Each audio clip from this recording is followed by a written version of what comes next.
If you're looking to lose a bunch of money on your next home purchase, don't watch this video. For those who are looking to save thousands of dollars, in this educational video, I'm going to teach you the top 5 things that you need to inspect. So when you buy your next manufactured home, it'll help save you thousands of dollars and you won't jump into a money pit. Friends, my name is Mark Kaiser, and over the past few years, I have helped broker over 500 manufactured homes. Throughout that process, I've learned a lot and I've made a lot of mistakes, and I don't want you to repeat those same mistakes. So as a result, I want to give a free checklist to you at themobilehomeschool.com. Friends, that PDF is going to go over the top 10 most common mistakes that I see buyers make time and time again. In this educational video, I am going to teach you 2 main things. Number 1, the top 5 items that you need to inspect in order to determine if the manufactured home that you're buying is a good buy. And number 2, what you should do if you find out that one of these 5 things is not looking too good, so it can save you thousands of dollars. Friends, I got a lot to cover. I bet you don't have a lot of time. So if you're ready, I'm ready, and let's go. If you can give me the next 5 minutes, I'll teach you everything you need to know about how to inspect a manufactured home so it'll save you thousands. Let's get going. Number 1, water. You have to find out if the home that you're looking to purchase has ever taken on water. Now, the easiest way to determine this is to take a look at the ceiling. So when you walk into a manufactured home, look directly up. Do you see what looks to be a coffee stain on the ceiling? If you do, friends, that is exactly what a water leak looks like. Here's a pro tip. If you see that, it's not necessarily a no buy on this home. I know it sounds goofy, but make sure you touch the coffee stain. If it's damp or if it smells funny, it's probably an active leak and you have mold in your ceiling. If you touch it, it's dry as a bone, there's no smell to it. It could have been a leak that has since been patched. But if you do not see that at all, you're in good shape. Number 2, flooring. This is an easy way to determine if you have major structural issues. A manufactured home has a different subflooring system than that of a single-family home. Essentially, you have the carpet or the tile that you're walking on. Underneath it, you have what's called the subflooring. Subflooring a lot of times is either going to be a product called particle board or plywood. Now, either way, it's going to be a wood subfloor system. If the subfloor feels spongy, then you could certainly have major structural issues with the entire flooring system. If you just feel that it gives a little bit, it's not the end of the world. You can definitely do a patch job on that area of the floor to make it not as expensive. But generally speaking, if there's smoke, there's fire. So if you feel that it is going to be a little saggy in areas of the home, then this could lead to a major renovation. So always check for soft spots throughout the entire house. And here's a pro tip. Generally speaking, the most common soft spots are going to be around water sources. So make sure that you walk around all toilets, all showers, and if your home has a dishwasher, make sure you walk around that to see if you have soft floors.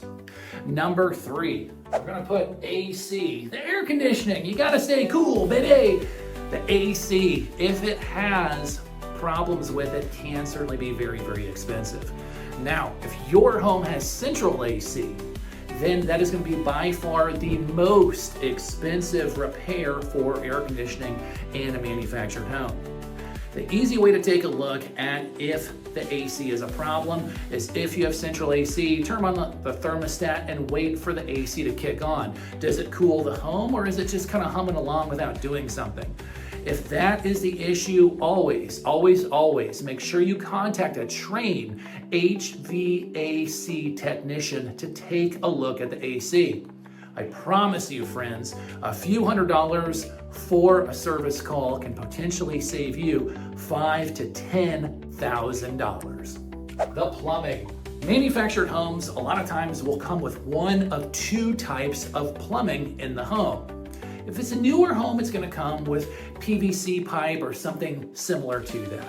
If it's an older home, it's going to come with a product called gray piping. Now, gray piping essentially looks exactly the way it sounds. It feels like a very thick cardboard. If you can believe that, that's actually how the original plumbing structure in a manufactured home came from the factory. The easiest way to decide if you have gray piping, open up the cupboard, maybe around the sink or in the bathroom. If you see what appears to be gray piping, and if you kind of push on it nice and lightly, if it gives underneath your finger, that can be gray piping in itself. Gray piping always needs to eventually be replaced through the entire home. If you're not sure what type of plumbing your home has, call a registered and trained plumber. They will be more than happy to take a look at it. If you buy a home that has plumbing leaks or that already has gray piping, to replumb a house, you could be $5,000 to $7,000, maybe even $8,000. Very, very expensive. So make sure your plumbing is nice and tight, or you are going to be up for a significant repair. The last one, number 5, the electrical panel. We gotta have working electricity here, right? Most electrical panels in manufactured homes are gonna be located in one of two places, either in the back bedroom or in the primary bedroom closet. It'll be very easy to find where it's located at. It's 99% of the time, they're in one of those two locations the entire house. Take a look at the electrical panel. Has it been updated if it's an older home? If it has been updated, the electrician most of the time is going to put the date that they updated it. Or has it not been updated and it looks very, very old? If it has not been updated and you know for sure it's an older home, expect you're going to have to redo the electrical panel and the wiring throughout the entire property. A rough number for this, about as expensive as the plumbing. Somewhere between $7,000 to $9,000, maybe even $10,000, depending on what type of panel and how much wiring is in the entire house. If you're not sure what you're looking for, please, friend, make sure you hire a trained electrician. They will be more than happy to come and take a look at it and give you a quote with how much it would cost them to update it. Again, I stress to you, a few $100s on a service call is going to save you thousands upon thousands of dollars. So those are the 5 things that you need to check when you're looking at a manufactured home. As I mentioned in the intro, what happens if you find one of those? Well, I'll shoot you straight, friend.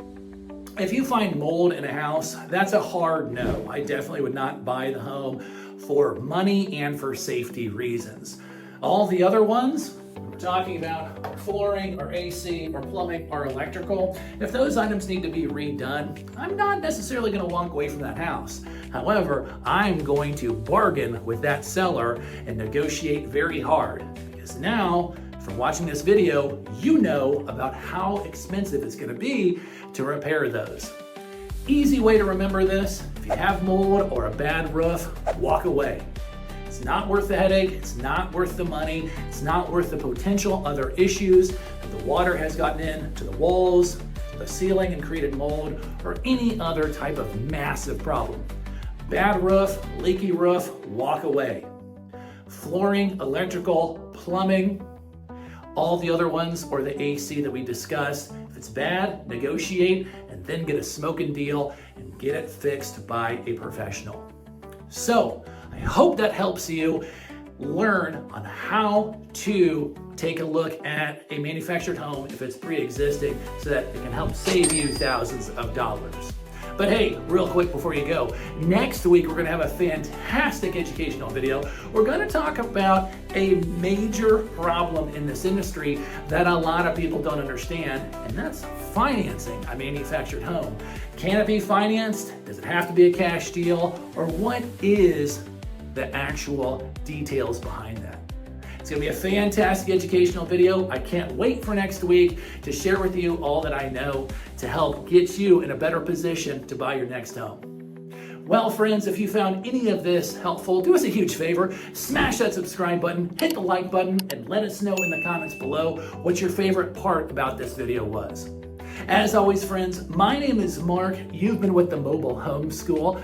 We'll see y'all next week.